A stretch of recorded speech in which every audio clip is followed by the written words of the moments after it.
Olá, amigos de Carta Capital, sejam bem-vindos a mais um programa Fechamento. O meu nome é Rodrigo Martins, eu sou um dos editores de Carta Capital e hoje eu estou na companhia da repórter Mariana Serafini, direto da nossa redação em São Paulo. Seja bem-vinda, Mariana. Oi, Rodrigo, boa noite. Boa noite também ao nosso convidado e a todos os nossos queridos leitores que nos assistem. Temos também um convidado especial, o professor Reginaldo Nasser, do curso de Relações Internacionais da PUC de São Paulo. Seja muito bem-vindo, professor. Obrigado, Rodrigo, Mariana, prazer estar aqui com vocês. Professor, nós chamamos aqui o professor Reginaldo Nasser para falar sobre essa escalada de tensões no Oriente Médio. Israel vem tendo uma série de ataques, né? Assassinou um líder do Hamas em território do Irã, assassinou o líder do Hezbollah, invadiu o Líbano, está bombardeando o Líbano todos os dias. O último relatório que eu vi do Ministério da Saúde do Líbano era de 1.974 mortos, dos quais 127 crianças, né?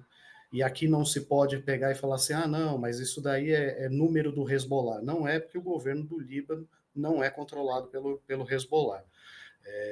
Inclusive, o presidente do Líbano, ele é um cristão maronita, Michel Aoun, e o premier, Najib Mikati, é um muçulmano sunita.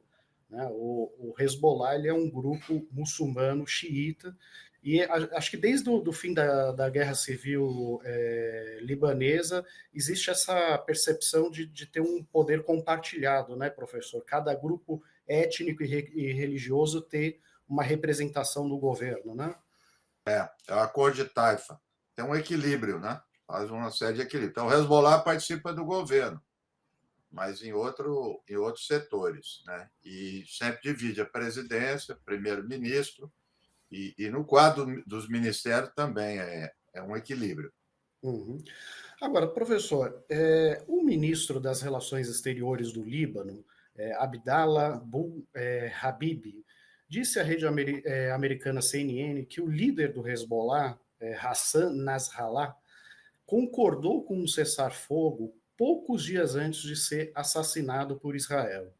E, segundo ele, o governo do Líbano consultou o Hezbollah, falou com os presidentes da França e dos Estados Unidos, e eles confirmaram que o premier israelense Benjamin Netanyahu havia concordado com essa proposta de cessar-fogo.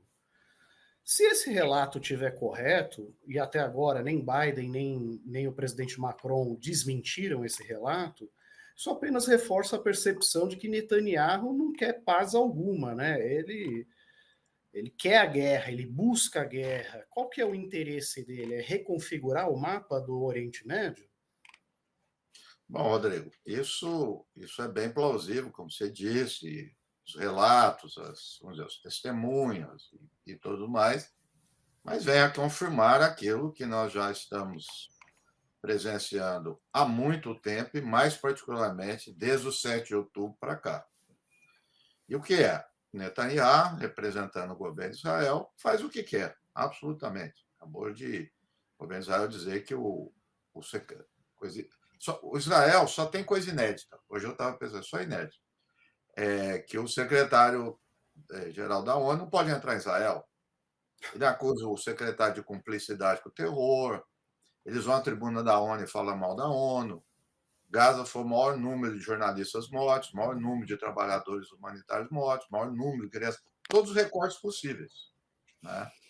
E esse relato que você faz só diz o seguinte: ele faz o que quer porque tem garantia dos Estados Unidos. Senão ele não faria.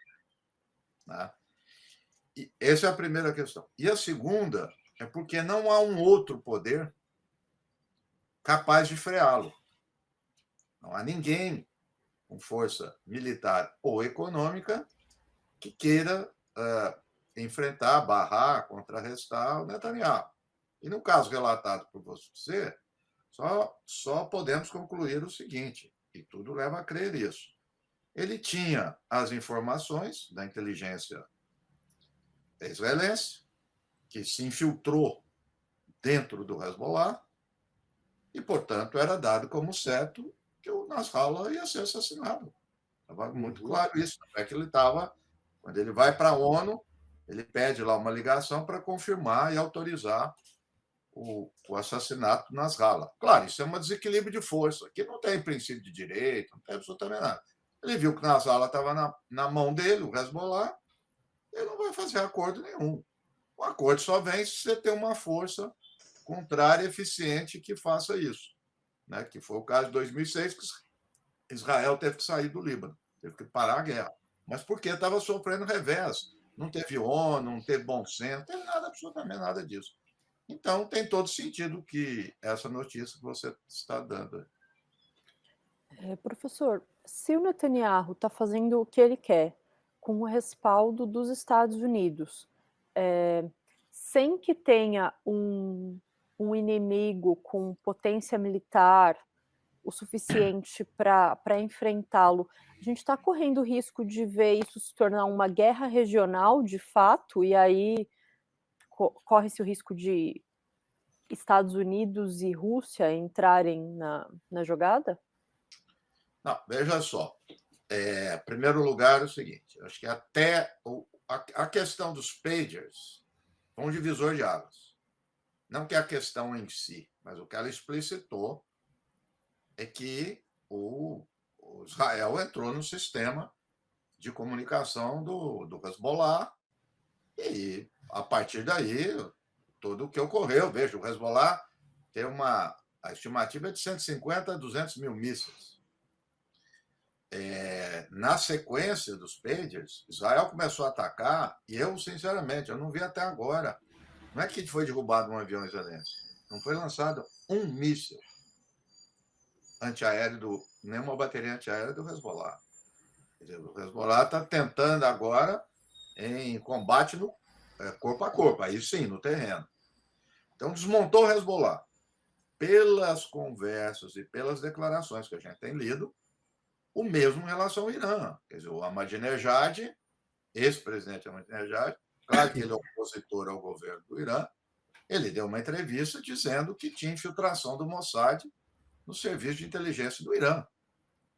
E o que o Khamenei, isso foi notícia, estava pulando de lugar para lugar para não ser assassinado.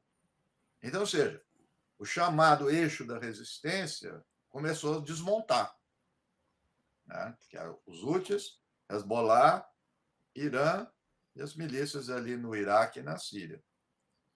Diante disso, indo para a sua questão, a gente vislumbraria, colocar no condicional, a possibilidade de entrada de outra grande potência. Então, veja, é verdade que a Rússia entrou na guerra da Síria. É verdade que a Rússia e a China estão cada vez mais presentes no Oriente Médio, sobretudo nas monarquias do Golfo, economia e tudo mais. Mas nenhum deles tem uma relação com o Irã semelhante ao que os Estados Unidos têm com Israel. Ou seja, eles não estão armando o Irã, não vão às últimas consequências pelo Irã. Então, o que eu tenho pensado aí todos esses dias é que, sim, falamos em mundo multipolar, é verdade, em todas as dimensões, mas não no Oriente Médio. No Oriente Médio, no limite, quando a questão é ação de força, guerra, é unipolar. Ou seja, os Estados Unidos não está mandando só arma. Os Estados Unidos está atuando. Naquele ataque anterior do Irã, os Estados Unidos atuou. A Inglaterra também, para derrubar mísseis e drones iranianos. E agora, de novo, o secretário de Estado dos Estados Unidos declarou que eles atuaram. Então, os Estados Unidos está presente e enviou mais reforços militares para dissuadir o Irã. Então, ou seja, nós estamos ali na região, nesse limite, um desequilíbrio muito grande. Como eu disse, havia um equilíbrio tênue, dado o potencial de resistência do Hezbollah.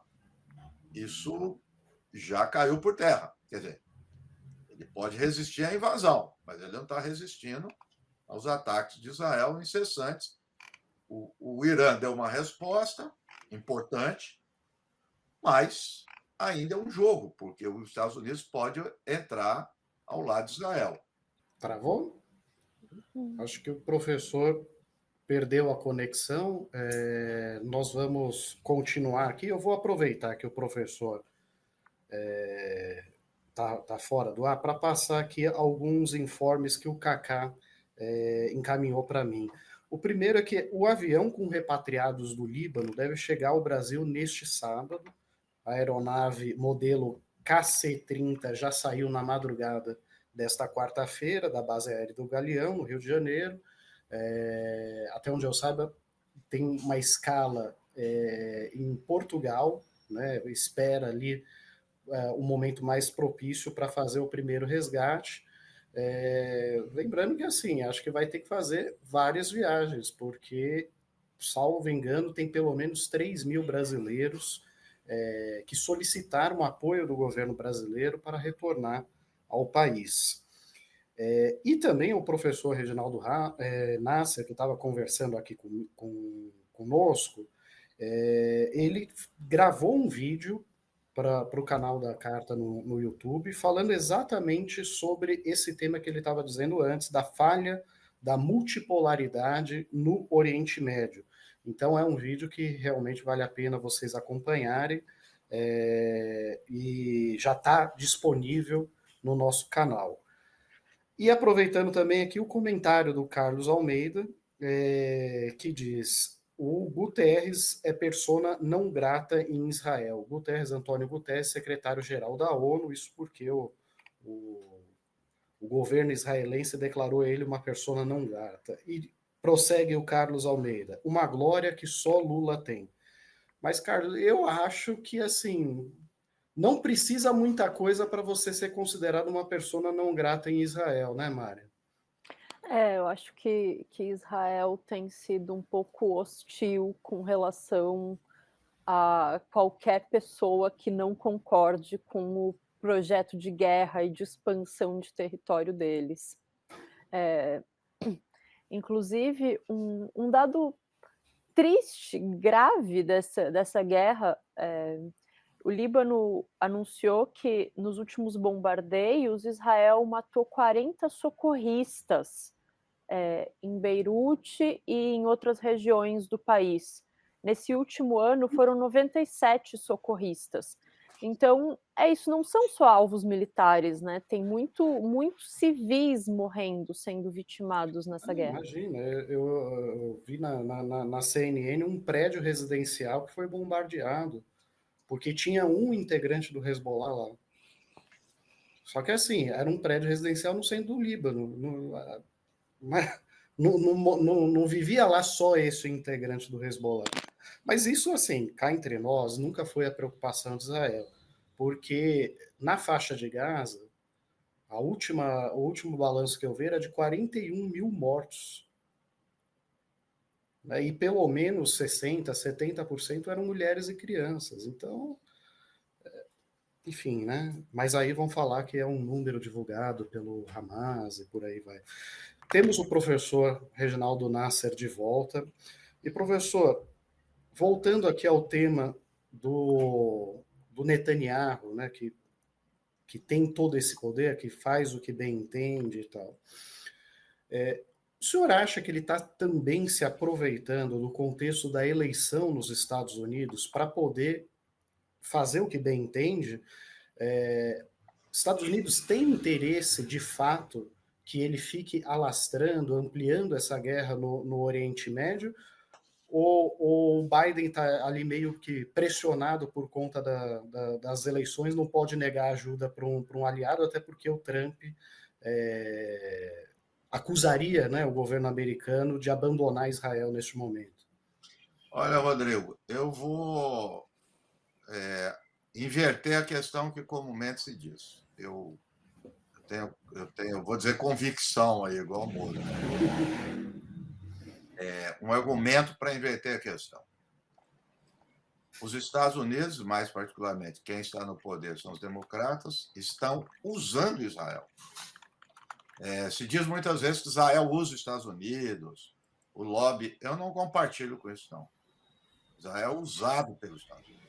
No caso específico das eleições, é preciso diferenciar, e se eu não me engano, eu não vi, mas as pesquisas já estão mostrando isso nos Estados Unidos, é preciso diferenciar a questão palestina da questão Irã-Hezbollah. Vamos lembrar o seguinte, o Irã é visto como inimigo dos Estados Unidos desde 1979. 45 anos, todos os jornais, toda a mídia, Partido Democrata, principalmente, republicano, todos eles martelando que o Irã é o inimigo. E o Hezbollah, idem, a partir de 82. Então, veja, eu entendo que essas ações pegariam bem no eleitorado, infelizmente. Uhum.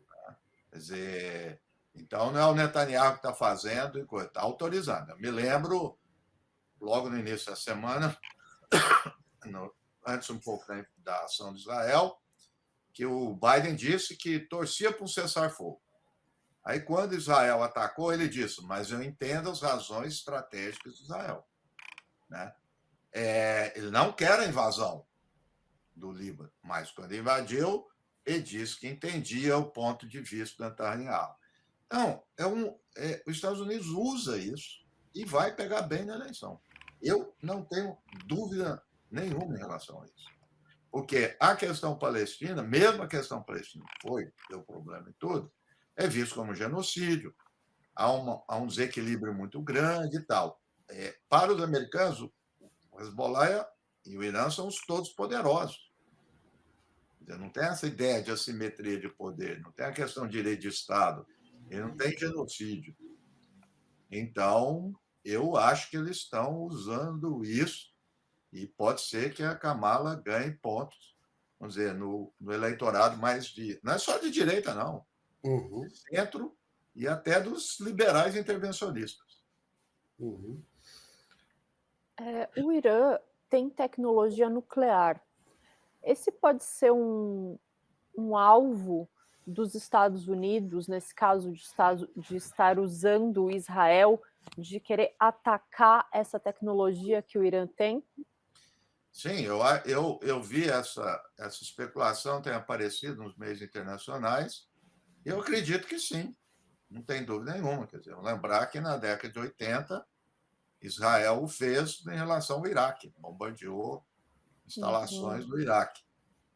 Agora, eu não entendo que esse seja o único motivo. Eu acho que é um motivo convergente para uma série de interesses do próprio Netanyahu. Eu disse aqui, eleição nos Estados Unidos. E não podemos esquecer de que o que eu havia apontado, surgiu uma oportunidade.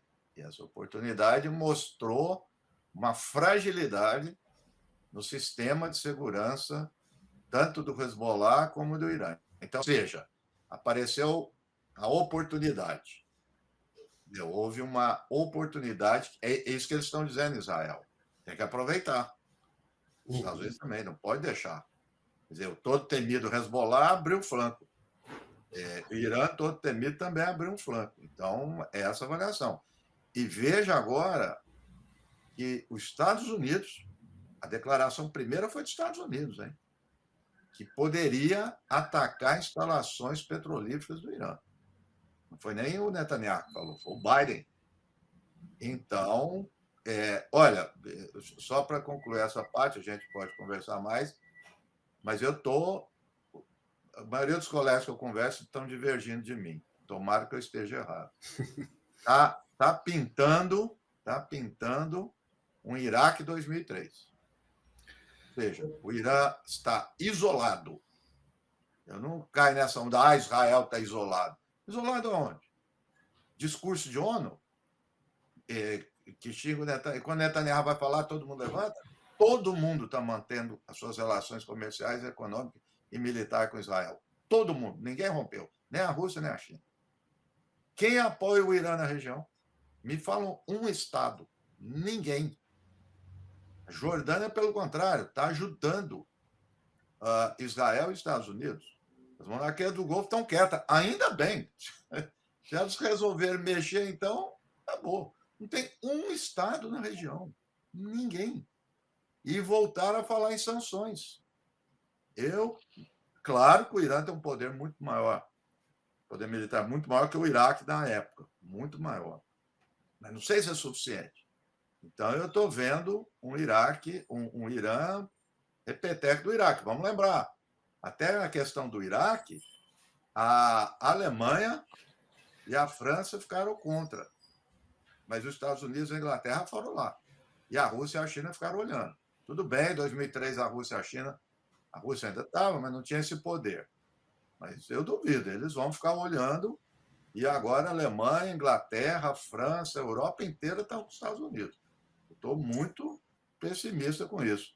Então, é bem provável que eu esteja errado, mas não custa nada alertar. Bom, o professor aqui já até tocou num ponto que o Luan havia destacado aqui no nosso chat, que ele falou: o Oriente Médio precisa primeiro tomar partido, Arábia Saudita, Egito, Turquia, mas assim... Melhor não. Só Porque que se não. tomar partido, eles vão tomar de Israel, ué. Não vai tomar do Irã, imagina. Fala grosso só, né? É grosso. O Erdogan da Turquia, Sim. às vezes fala grosso, tal, não sei o quê, mas não sai disso também, né, professor? Mas nisso, Rodrigo, eu não tenho visto, nem nesse caso ele está falando grosso. Ele falou lá do Ramá, da Palestina. Nesse eu não vi, pode ser que eu tenha falado. Uhum. Quieto. Hoje eu entrei nos jornais egípcios, os puxa-saco do governo, tudo quietinho. Da Arábia Saudita, tudo quieto. Porque da Palestina eles falam. Por quê? Porque tem as ruas. É isso que eu ia te falar, não é só os Estados Unidos. Veja, por mais que vamos chamar a Rua Árabe, possa apoiar o Irã, etc., não é igual. As pessoas estão enganadas nisso. O Hezbollah, veja só, até a guerra civil da Síria, mesmo quem não era simpatizante do Hezbollah, avaliava o Hezbollah como aquele que defende o Líbano. Guerra da Síria, ele entrou dentro da Síria, matou a árabe, ficou contra os palestinos. O Hamas ficou contra o Hezbollah e quase todo o movimento palestino contra o Hezbollah. O Hezbollah ficou mal para muitos grupos. Não é grupo de direita nem nada, os grupos resistentes. E o Irã também, porque o Irã se aliou ao Assad. Então, ou seja, essa rua árabe que se manifestou e manifesta em relação à questão palestina, não se dá na mesma proporção para o Irã e para o Hezbollah. Sim, tem manifestações, inclusive no Paquistão, eu vi, mas não é a mesma dimensão.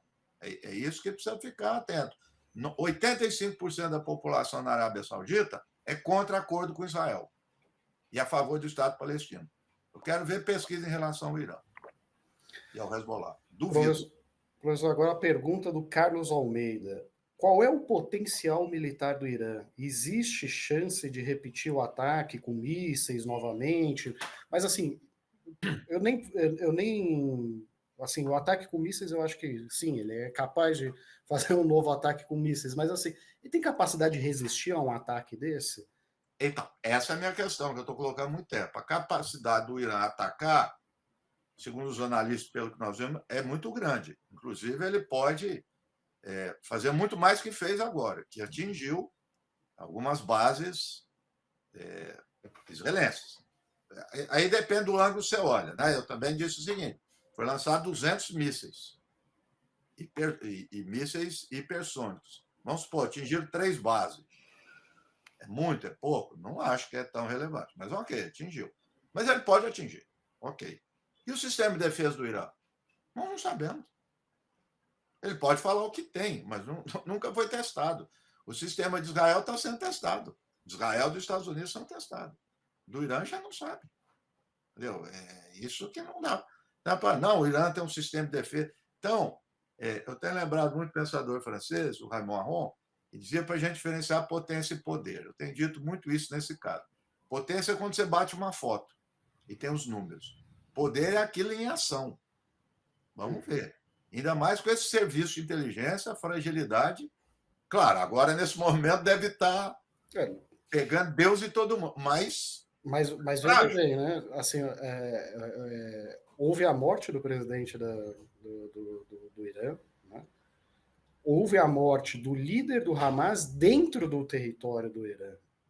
Então, na posse do presidente. Na posse do novo presidente. Então, assim, é uma situação bem delicada mesmo, né?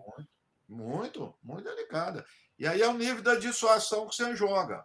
Quer dizer, você joga. Vai saber se já expurgou todo mundo. Não sabe. Então você joga com isso. Israel está jogando com isso. Né? Agora, o Irã não tinha como ficar quieto. Tinha que responder, porque é uma humilhação. Ele vai perdendo credibilidade diante da sua própria população e de seus apoiadores. Mas a situação é muito difícil. Muito difícil. Então, pode ser que não se repita, como eu disse, a questão do Iraque, mas está pintando esse cenário. Sanção, vai cercando. Eu acho, se dou um chute aqui, tá? Um chute dirigido, que ainda não tem o ok das monarquias do Golfo. Se eu não me engano, vocês acompanham mais aí, teve algum encontro do presidente do Irã com o sheik do Catar, se eu não me engano. Ontem ou hoje. Porque lá é o fator decisivo. Centro de poder, monarquia do Golfo. Então, assim, eu entendo. Por exemplo, quando teve a questão do Iraque, eles apoiaram a de 91, a de 2003. Tem que ter o consentimento deles. Eu acho que a questão passa por aí. Aí sim, a China é importante, porque a China foi a patrona aí da dissuasão da Arábia Saudita e do Irã, tem ótimo relacionamento com a Arábia Saudita, cada vez mais próximo, e ótimo relacionamento com o Irã. Então, nesse nível, pode ser que a China indiretamente influencie. Mas pode saber, se esse pessoal der o sinal de ok, vai ser o Iraque 2003. Senão, eles vão ficar quietos, que é o que eu falei, melhor eles ficarem quietos do jeito que eles estão. Né? Está imprevisível. Todo dia eu vou atrás dessa notícia, todo dia. Estou observando, não estou vendo nada. Nada. Nenhuma declaração, nada. Porque quando aconteceu do Hamas, eu fui buscar no dia 7 de outubro. No dia 7 de outubro, à noite, não foi nem no dia 8, a Arábia Saudita deu uma declaração fortíssima contra Israel. Então já tinha um sinal ali, não é que ela vai enfrentar Israel, mas já tinha um sinal. Agora eu não vi nada, não. Aliás, assim, só confirmando o relato do professor, o novo presidente do Irã estava assim no Catar, dia 2, né, ontem, e recentemente também o Catar estava fazendo o funeral exatamente do líder do Hamas, que foi assassinado em Teherã. Então, assim... Ele morava no Catar. Morava no Catar, né? Antes de fazer a minha pergunta, eu só vou falar uma curiosidade aqui sobre os mísseis supersônicos do Irã. O Irã está a 1.000 quilômetros de distância, mais ou menos, de Israel. E esses mísseis do Irã chegam em 10 minutos. É uma coisa muito impressionante. E eles têm conseguido furar o domo de ferro, né? Professor... Não, é a distância de São Paulo a Brasília. Professor, agora nesses bombardeios de Israel contra o Líbano, a população civil tem sido fortemente atingida, já tem mais de 1 milhão de deslocados, não só no sul do Líbano, mas em várias regiões do Líbano, Beirute, já está um caos também. E Israel conseguiu avançar um pouco na fronteira e ocupar um pedaço do sul do Líbano, ali com a desculpa de proteger a si mesmo, né? E no começo do programa, o Rodrigo te perguntou se Israel está tentando reconfigurar o mapa.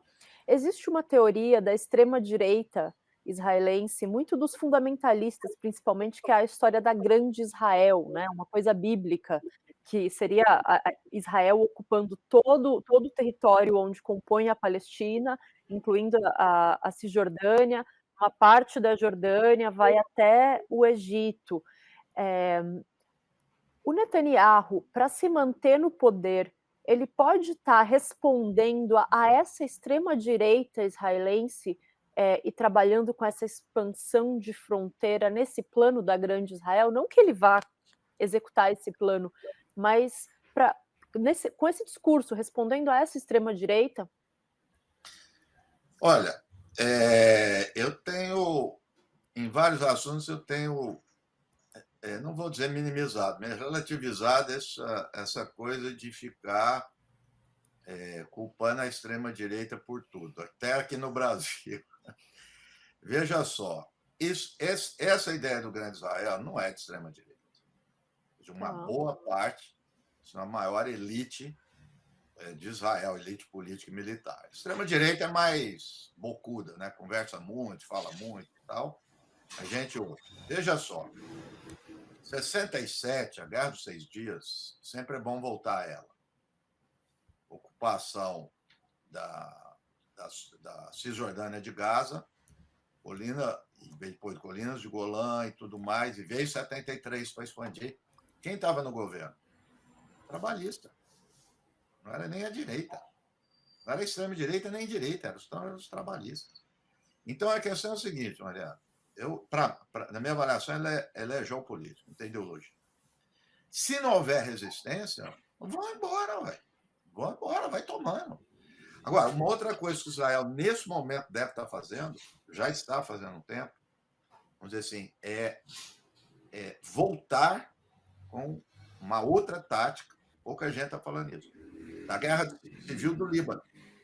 Qual é? Apoiar grupos no Líbano que sempre foram favoráveis a Israel e ficaram aí na moita porque perderam o poder, não tem poder militar nenhum mais, tem algum poder político, e eles estão querendo voltar. Eu vi várias declarações de deputados, um deles, parente do Gemayel, que foi o que deu lá, o presidente cristão, que deu a morte dele, que deu, né, desencadeou a Guerra Civil na década de 80. Ele diz assim: os palestinos que cuidam da vida dele não tem nada com isso, não tem nada, o Líbano é independente, o Hezbollah fica trazendo problema para cá por causa dos palestinos, não tem nada a ver com isso e tal.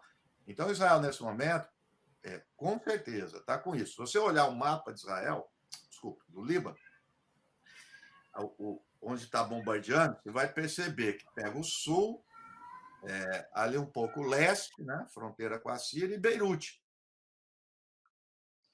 Eu sei porque de onde veio a minha família, tanto meu pai da minha mãe, lá para o norte, que é tudo conservador, os cristãos conservadores. Trípoli, veio de Trípoli.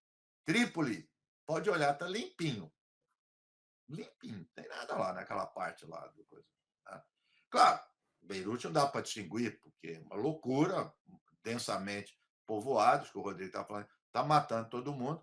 Mas em 2006 eu lembro que eles chegaram a bombardear bairros cristãos, etc. Pelo que eu vi até agora, não fizeram. Porque quando aconteceu isso em 2006, aí a turma aqui de São Paulo, a grande comunidade libanesa, todo mundo fala, aí foi para as ruas. Mas se não atacar esses bairros, eles não vão. Pode esquecer. Como nós não estamos vendo. Eu não estou vendo manifestação aqui em São Paulo da comunidade. Ninguém está falando nada. Absolutamente nada. Né? Como no Líbano é uma parte. Então, às vezes o pessoal, o Líbano é dividido por classes, por grupos, facções e tudo mais. Então, eu acho que aí é a questão. Israel sabe que veja, vencer uma guerra é uma coisa, ocupar um país é outra. Né?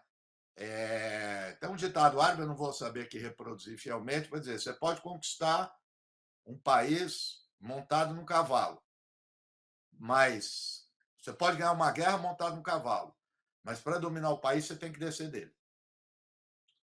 O que é agora que eles estão fazendo, entrando no terreno. Aí o papo é outro, porque é guerrilha. Não é, aí não adianta poder aéreo de Israel, não adianta nada. Então, respondendo a sua pergunta, que é um sonho, é. Agora, se é execuível é outra coisa. O Netanyahu não é louco, ele é tudo menos louco. Ele é assassino, terror, mas louco ele não é. Ele é muito ciente das ações dele. Professor, eu agradeço muito pela sua participação no programa, pela sua disposição de estar aqui conosco hoje. Aproveito para convidar a todos que não assistiram para ver o vídeo que o professor Reginaldo Nasser gravou para o nosso canal no YouTube aqui, fazendo uma análise da escalada no Oriente Médio, da questão do multilateralismo. Professor, foi um prazer recebê-lo, seja sempre bem-vindo. Muito obrigada, Obrigado, boa professor noite. Nasser, foi uma aula. Boa noite, bom trabalho para vocês. Até logo. Bom, dando sequência aqui ao nosso programa, Mari, acho que a gente pode comentar um pouquinho rapidamente as pesquisas eleitorais que foram divulgadas, algumas hoje, né, e outras durante a semana, né? Vamos começar aqui pela capital paulista. Nós temos um cenário interessante, que é o crescimento do Marçal, né? Na verdade, o Marçal cresceu 3 pontos, passou de 21 para 24, e o Nunes, Ricardo Nunes, prefeito de São Paulo, caiu 3 pontos, passou de 27 para 24. Então, eles estão, neste momento, empatados. Então, existe uma possibilidade real do Pablo Marçal ultrapassar Ricardo Nunes e ir para o segundo turno com Boulos, reconfigurando aí o cenário que se desenhava de uma disputa entre o prefeito Ricardo Nunes e o Guilherme Boulos do PSOL, com o apoio do presidente Lula. Acho que esse cenário começa a ficar cada vez mais factível, né, Mariana? Me parece que sim, com soco, com violência, com jogo baixo, com tudo, o Marçal está avançando nessa corrida eleitoral, né? E a gente consegue perceber claramente nessa última pesquisa da Datafolha que ele está disputando o eleitorado com o Ricardo Nunes. Agora, um ponto que eu acho bem importante destacar dessa pesquisa da Datafolha também, Rodrigo, é a rejeição dos candidatos. O Marçal é o mais rejeitado, e a rejeição dele, da última pesquisa da Datafolha para essa, aumentou muito. Ele tinha 38% de rejeição, e agora são 53%. Uhum. Enquanto o Boulos tem 38% de rejeição, eram 34%, e o Nunes tem 23% de rejeição, mas a gente viu um salto da rejeição do Marçal nesses últimos dias.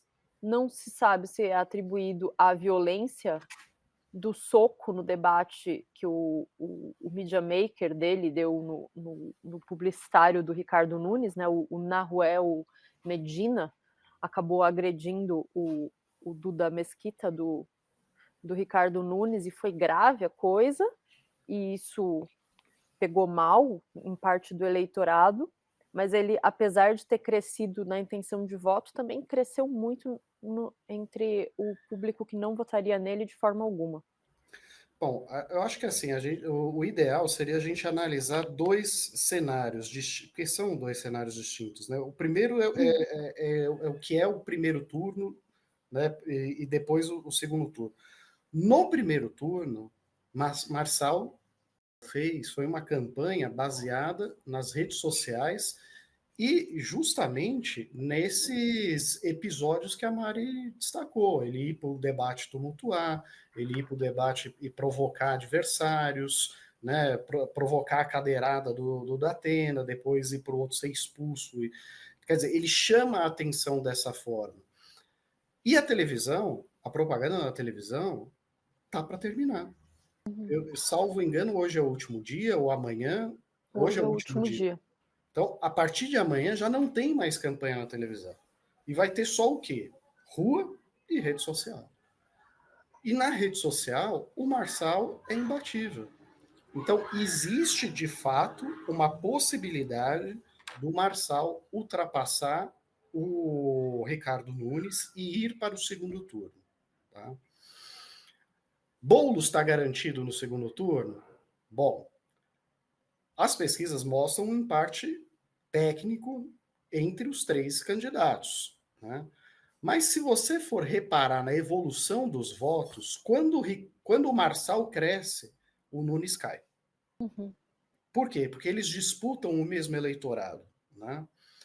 E existe até uma argumentação que se fazia tentando puxar os votos da Tabata para o Boulos sobre uma alegação de voto útil. Né? Olha, gente, se você é de esquerda, não vota na Tabata agora, vota no Boulos para garantir ele no segundo turno.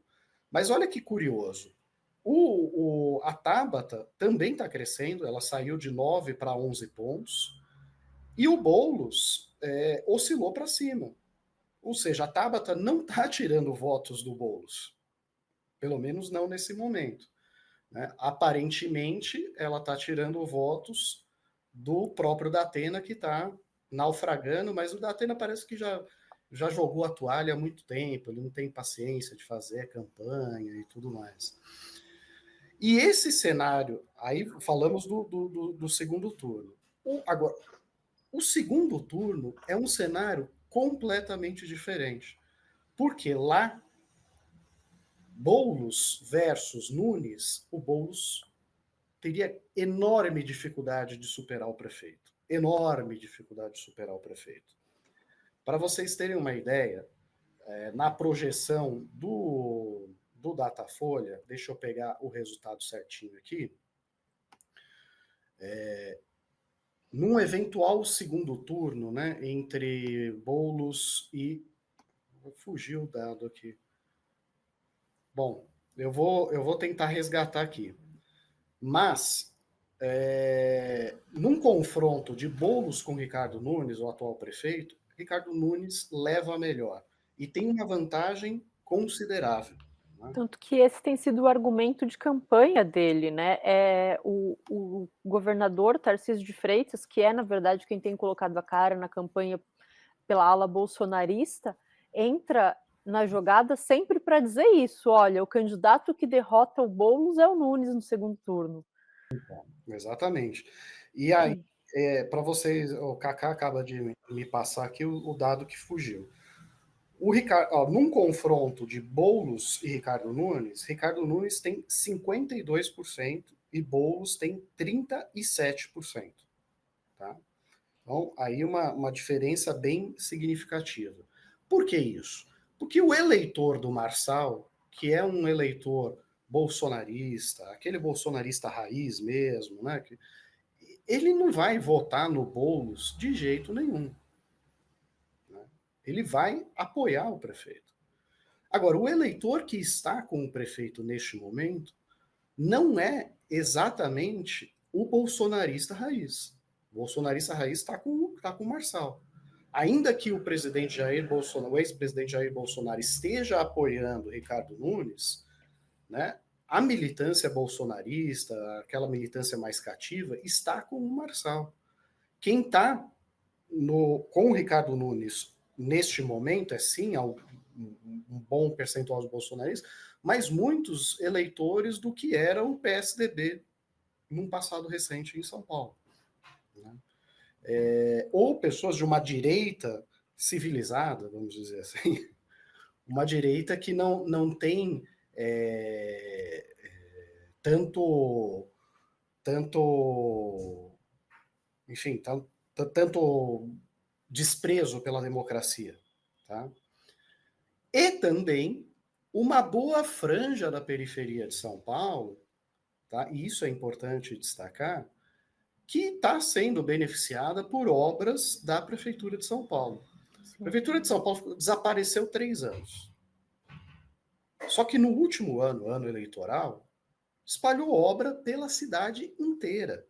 Sim, a cidade virou um canteiro de obras. A cidade virou um canteiro de obras. Era até difícil você se deslocar.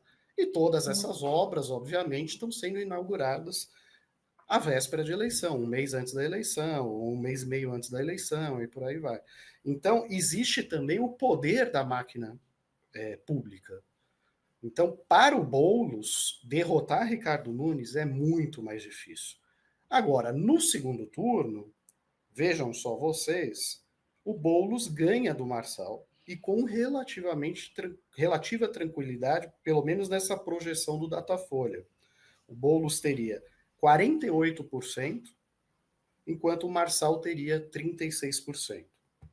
Eu digo relativa tranquilidade porque, assim, na hora que fecha a urna, começa de fato o segundo turno, as coisas podem se reconfigurar. E tem um outro detalhe também, que é o voto envergonhado. Tá? Talvez as pesquisas não estejam captando exatamente o real tamanho do Marçal, porque Marçal é um cara, como que eu vou dizer, assim, sem ser eufemista demais, ele não é só polêmico, ele é um cara agressivo, ele é um cara que joga sujo, mas tem gente que gosta disso. Mas a pessoa não tem necessariamente a tranquilidade, a coragem de De responder ali na hora pesquisa que ela vai votar no que ela vai votar nisso, porque tanta gente está falando mal do candidato, que ó, é um cara que provoca os adversários, esse cara não tem jeito, que não sei o quê. Quando o entrevistador vai falar com ele, às vezes ele vira e fala que não decidiu ainda, que ainda não está certo do voto dele e tal. Então, este voto envergonhado existiu, por exemplo, para o Trump nos Estados Unidos. Existiu em uma das eleições para o Bolsonaro também. Né? Então, é um fator que a gente deve considerar. Então, hoje, se eu fosse fazer uma aposta, né, eu apostaria, se tivesse aqui uma bet Não dá eleitoral, ideia. se tivesse aqui uma bet eleitoral, eu apostaria num segundo turno entre Guilherme Boulos e Pablo Marçal. Mas, como diz o professor Nasser, posso estar redondamente enganado, e geralmente estou. Vamos para o Rio de Janeiro. Rio de Janeiro, Eduardo Paes continua com uma folgada liderança, né? Mas ele está em uma curva descendente e o Ramagem, Alexandre Ramagem, delegado, ex-chefe da ABIN, apoiado por Jair Bolsonaro, está numa curva ascendente. Não acredito que dá tempo dele chegar, mas vamos passar os dados. O prefeito Eduardo Paes passou de 59% das intenções de voto para 54%, ao passo que Ramagem, do PL, apoiado por Jair Bolsonaro, passou de 17% para 22%. Neste momento, Tarcísio Mota, do PSOL, está com 4%. E ele já perdeu ali um percentualzinho, ele saiu de 7% para 4%. Então, não acredito que dê tempo do Ramagem conseguir aí um segundo turno. Paes ainda tem uma gordurinha para queimar. E existe até mesmo a possibilidade aqui do voto útil, né? Fazer com que pessoas do campo progressista deixem de votar no Tarcísio Mota para votar no Paes para liquidar a fatura no primeiro turno e não ter complicação no eventual segundo turno com o Ramagem do PL apoiado por Bolsonaro. Né? Lembrando que o prefeito Eduardo Paes tem o apoio do presidente Lula, mas não precisava dele, porque desde o início estava liderando as pesquisas, inclusive escondeu o presidente Lula da campanha. No Rio de Janeiro, Bolsonaro é mais popular do que Lula. Né? Belo Horizonte, temos também aqui um cenário bem interessante. Olha só, que cenário. Temos Nossa, um aí empate é a triplo, prova de que o jogo só acaba quando termina. né? Temos um empate triplo, e não é um empate triplo técnico, é um empate triplo numérico. Vejam só vocês. O Mauro Tramonte, que é o da Atena de Belo Horizonte, né, do Partido Republicano, ele vinha liderando folgadamente a corrida eleitoral e na última sondagem do Datafolha estava com 28%. Ele caiu 7 pontos percentuais. 7 pontos percentuais. E agora está com 21%. Bruno Engler, do PL, apoiado por Jair Bolsonaro, passou de 18% para 21%. Então, provavelmente, uma boa parte dos votos do Tramonte, quem roubou foi o Bruno Engler. E o atual prefeito, Fuad Noman, do PSD, também cresceu de 18% para 21%. Vamos vamos assim, falar francamente, não existe a menor possibilidade do campo progressista ter grandes esperanças lá. Duda Salabert está com 9% das intenções de voto, Rogério Corrêa do PT está com 6% das intenções de voto. E eu diria para você, Mari, que é até provável que eles terminem a eleição com um percentual bem menor, exatamente por conta do fenômeno do voto útil, né? Por quê? Porque o Mauro Tramonte é uma figura de direita, o Bruno Engler é bolsonarista e o Fuad Noman é aquele centrão, né? Anódino do PSD e tal, caçabista, né? Então, assim, é muito mais fácil ter uma interlocução com o atual prefeito do que ter uma interlocução com os outros dois candidatos. Então, existe essa possibilidade de Duda Salabert e Rogério Corrêa chegar ao término da corrida eleitoral com um percentual muito aquém do seu real eleitorado, né, porque está ocorrendo esse fenômeno de migração de votos para o atual prefeito Fuad Noman, que tem chances de chegar ao segundo turno. Se ele não chegar no segundo turno, teremos, então, uma disputa direita-direita, né, Mauro Tramonte versus Bruno Engler, apoiado pelo Bolsonaro. Curioso, né, que se a Duda e o Rogério Correia, como muitos analistas dizem, tivessem lançado uma chapa juntos, eles teriam ali abocanhado um naco de 15% do eleitorado e poderiam até tentar disputar um segundo turno, ficariam na terceira força política com certeza. Dessa forma, os dois afundaram. Mas é eu compreensível. acredito que poderiam ter um percentual de votos maior, tal, mas não acredito que chegaria, Mari, porque os três primeiros colocados estão com 21%. Então, mesmo que mais você de some, 60% à direita, né? E realmente há assim, o PT ele governou a cidade de Belo Horizonte por muito tempo, mas parece que houve um desgaste muito forte da última gestão do Pimentel, tal, e a direita se instalou lá, então assim vai demorar um tempinho para a esquerda conseguir reconquistar esse espaço. Então, honestamente, desde o início eu não tinha grandes expectativas em relação a isso.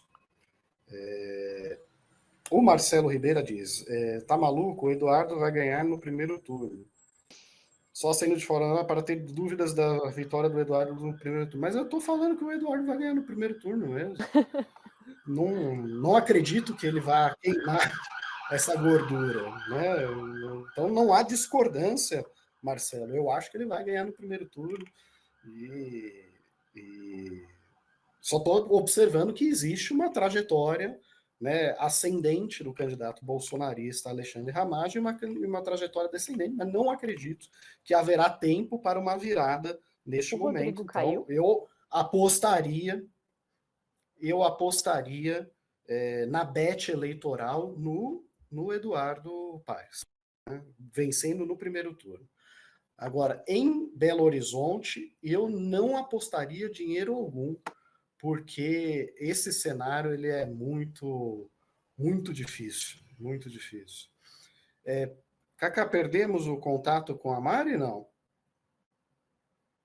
Bom, eu vou dar continuidade aqui com mais resultados eleitorais. Acho que a Mari voltou agora. Mari, vamos falar de Fortaleza? Fortaleza. Ó, no caso de Fortaleza, não é pesquisa Datafolha. Big Data. Tá? É uma pesquisa Real Time Big Data, mas é desta semana, né? E mostra o quê? Um crescimento significativo do candidato do PT, Evandro Leitão, que agora figura na liderança numérica com 26%, seguido por André Fernandes, do PL, este apoiado por Jair Bolsonaro. Em terceiro lugar, Capitão Wagner, do União Brasil, com 19%. E em quarto lugar, o atual prefeito José Sarto, do PDT, apoiado por Ciro Gomes. Com 16%. Duas observações rápidas, 16%. Duas rápidas observações. Primeiro, a seguinte: até pouquíssimo tempo, Sarto estava na frente de Evandro Leitão, que não é uma figura muito conhecida em Fortaleza, né? Só que ele colou a sua imagem, né, em Cid Gomes, no presidente Lula. Houve todo um trabalho para identificarem que ele é o candidato do presidente Lula, que ele é o candidato do Cid Gomes. Então, existiu todo esse trabalho e ele foi crescendo de forma significativa. Já o Sarto do Ciro Gomes foi diminuindo, né? Então, neste momento, o Evandro Leitão do PT ultrapassou o Sarto e deve ser o nome que vai representar o campo progressista num eventual segundo turno, tá? Agora, houve também uma virada do lado da direita, porque o capitão Wagner estava liderando a corrida eleitoral a maior parte do tempo, percentual acima de 30%, né? E é recente essa ascensão do André Fernandes, do PL, que agora está com 25% das intenções de voto, 6 pontos à frente de capitão Wagner do União Brasil.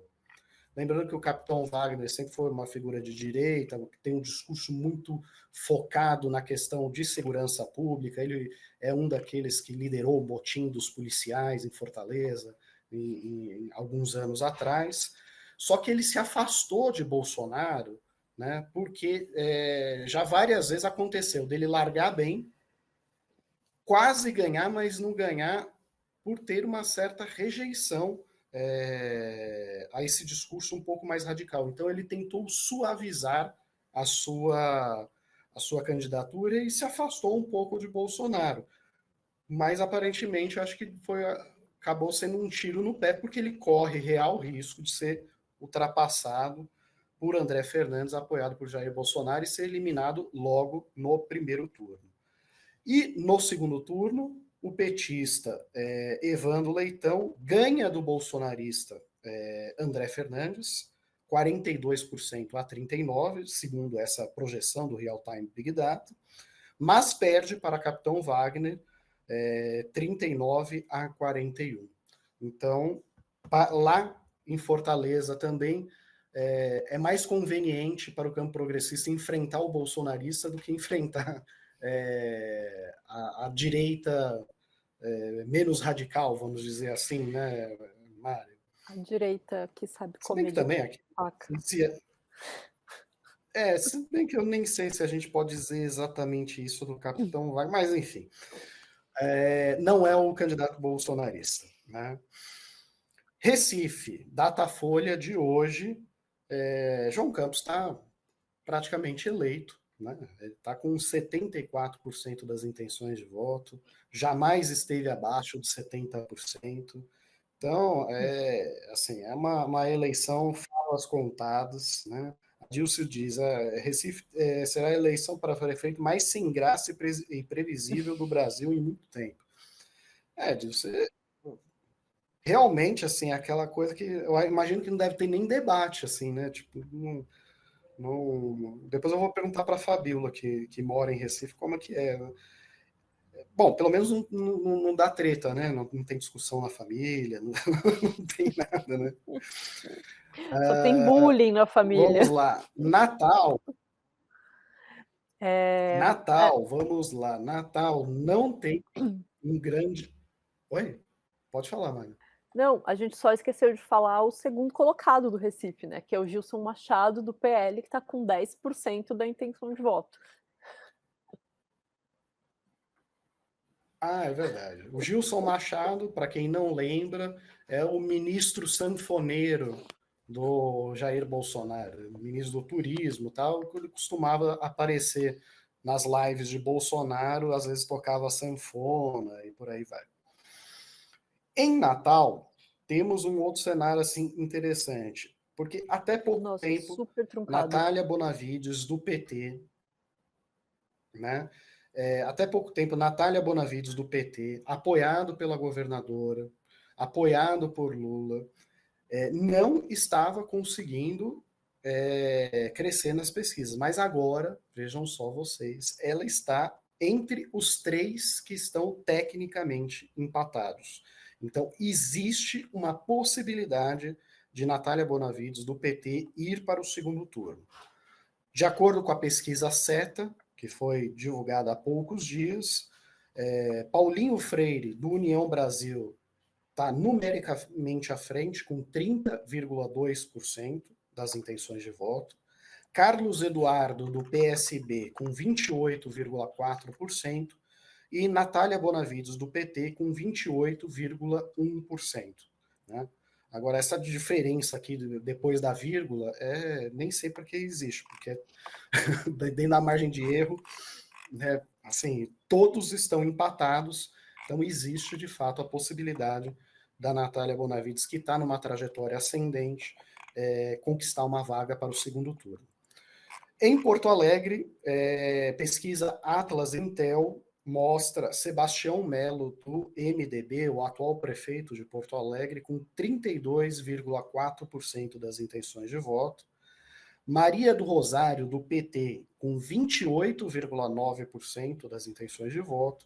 E Juliana Brizola, do PDT, com 22,7%. E lá, olha só os 2 cenários possíveis, né? Vamos admitir que o prefeito, Sebastião Melo, ele já está no segundo turno, representando a direita, tal, está mais ou menos garantido. Se for a Maria do Rosário, para o segundo turno, eles estão tecnicamente empatados. Sebastião Melo, no segundo turno, teria 46% e Maria do Rosário teria 45%. Essa diferença de 1 ponto percentual, a margem de erro, tecnicamente empatados. Já a Juliana Brizola, se ela vai para o segundo turno com Sebastião Melo, ela, em tese, venceria com 54%, e Sebastião Melo teria 41%. Então, aqui, né, corre o risco a Maria do Rosário, eventualmente, de sofrer com o raciocínio do voto útil para a Juliana Brizola, se as pessoas já estiverem fazendo conjecturas para o segundo turno. Mas, de qualquer forma, está empatado, então tem margem para Maria do Rosário até virar esse jogo no segundo turno, né, Mari? Sim, o problema é esse, né? Que me parece mais fácil a Juliana Brizola angariar votos da Maria do Rosário do que o contrário. Então, justamente, a Juliana Brizola acaba conseguindo vantagem nessa disputa pelo voto útil rumo ao segundo turno. E é interessante a gente ver o Melo aí garantido já no primeiro turno, o cara que deixou Porto Alegre debaixo d'água. A gente viu esse ano a cidade passar por essa crise climática absurda, não deu uma resposta na velocidade necessária. Até agora tem milhares de famílias desabrigadas, vai demorar muito tempo para que a situação se resolva, e tudo bem, o Melo está garantido no segundo turno, é impressionante. Tá ao que tudo indica, está com a vaga garantida no segundo turno, mas o segundo turno tá disputado, né? Mesmo que, assim, a Maria do Rosário está tecnicamente empatada e a Juliana Brizola tem chances de batê-lo, né, no segundo turno com alguma folguinha. Então, realmente é um cenário. E, assim, um último dado aqui, porque a gente já está com o tempo escasso, o Cacá está suando frio aqui, de Goiânia, mas é uma pesquisa Atlas Intel mais antiga. É uma pesquisa Atlas Intel do dia 17 de setembro, tá? Mas que mostra Sandro Mabel, do União Brasil, com 24%, e Adriana Accorsi, do PT, com 22%. Então, existe sim uma possibilidade de ter uma candidata do PT em Goiânia no segundo turno. O terceiro colocado seria o Valderlan Cardoso, do PSD, com 15%. Agora, volto aqui a destacar, é uma pesquisa antiga, uma pesquisa do dia 17 de É uma setembro, pesquisa então o Atlas cenário Intel do pode dia ter mudado 17 de radicalmente. setembro, não é uma pesquisa tão recente quanto as outras que nós comentamos aqui no programa, então esse cenário já pode ter sido um pouco alterado, só que é curioso, né, que Goiânia, a terra de muita ascensão de extrema-direita, não só na política, mas na estética, na música, música sertaneja, é um lugar onde tem chances grandes de uma candidata mulher do PT ir para o segundo turno, contra um candidato do União Brasil. A gente perdeu o Rodrigo, Cacá? Não estou aqui mais. Não? Inclusive, o Bolsonaro Bem, e o Ronaldo Caiado devem reforçar, né, a agenda, a campanha em Goiânia aí nos últimos dias para tentar. Bom, eu acredito aqui, gente, que pelo andar da carruagem, e o Cacá está sinalizando isso para mim, a gente precisa encerrar o programa com uma certa urgência. A Mari acabou de voltar, talvez, mas eu não tenho certeza se a Mari estou está entre aqui. nós ou não. Está entre nós? Então, acho melhor a gente se despedir. Antes que caia de novo e antes que o Cacá surte, porque a gente já excedeu aqui pelo menos Oh, 10 mas deixa eu minutos falar do da minha tempo da matéria transmissão. rapidinho, porque é uma ótima matéria. É um debate bom que está quicando aí, é Opa, bom que as vamos lá. pessoas leiam. Essa semana eu escrevi sobre a crise climática, mas um ponto muito específico. Uma cientista brasileira, a Luciana Gatti, deu declarações recentemente de que as queimadas que o Brasil vem enfrentando nas últimas semanas podem ter sido provocadas. Ela que é a coordenadora do Núcleo de Estudos de Gases de Efeito Estufa, do INPE, o Instituto Nacional de Pesquisas Especiais. E eles têm muitos elementos para acreditar que as queimadas foram provocadas. E quando ela falou sobre isso, ela criticou o governo do governador de São Paulo, Tarcísio de Freitas, de conceder uma garantia financeira para boa parte dos produtores de São Paulo, sem fazer uma investigação prévia para saber se o incêndio nessas lavouras em São Paulo foram provocados, foram criminosos ou foram acidentais. Ela disse que com isso os pequenos produtores poderiam ser prejudicados e os criminosos poderiam sair impunes. Em resposta a isso, o secretário da Agricultura de São Paulo, o Guilherme Piai Filizola, disse que as declarações da cientista eram nefastas e criminosas. E isso causou um rebuliço na comunidade científica do Brasil, porque ao invés de pedir ajuda da ciência para resolver o problema, o secretário vai lá e ataca uma cientista. Então eu passei os últimos dias conversando com diversos cientistas, vários nomes do alto escalão da ciência brasileira, que falaram sobre como essa declaração repercutiu na comunidade científica, mas não só, como eles vêm realizando esse trabalho e quais as perspectivas a gente tem daqui para frente com relação às queimadas. Então, é uma matéria muito bacana que eu recomendo muito que vocês leiam. Viu? Fui E eu rapidinho para a também. gente não cair antes. E eu também. Aliás, tem até um perfil interessante da própria Luciana Gatti, pesquisadora que sofreu aí essa perseguição. Gente, chegamos ao término do programa. Peço desculpas pelas interrupções. Infelizmente, tem problemas técnicos que às vezes a gente não consegue controlar. Eu agradeço muito a todos que ficaram conosco aqui até o fim, né, bravamente, apesar das oscilações da internet, das quedas e tudo mais. Agradeço a minha colega de bancada, Mariana Serafini. Agradeço ao nosso convidado, Reginaldo Nasser, que esteve aqui na primeira metade do programa, e também ao Cacá Mello, nosso editor de vídeo, que está sempre aqui entre nós, soprando coisas nos nossos ouvidos ou passando aqui alguma informação para para a gente passar para vocês ao vivo. Pessoal, muito obrigado, um bom fim de semana para todos e uma boa votação. Vamos ver aí que bicho vai dar no domingo. Até mais.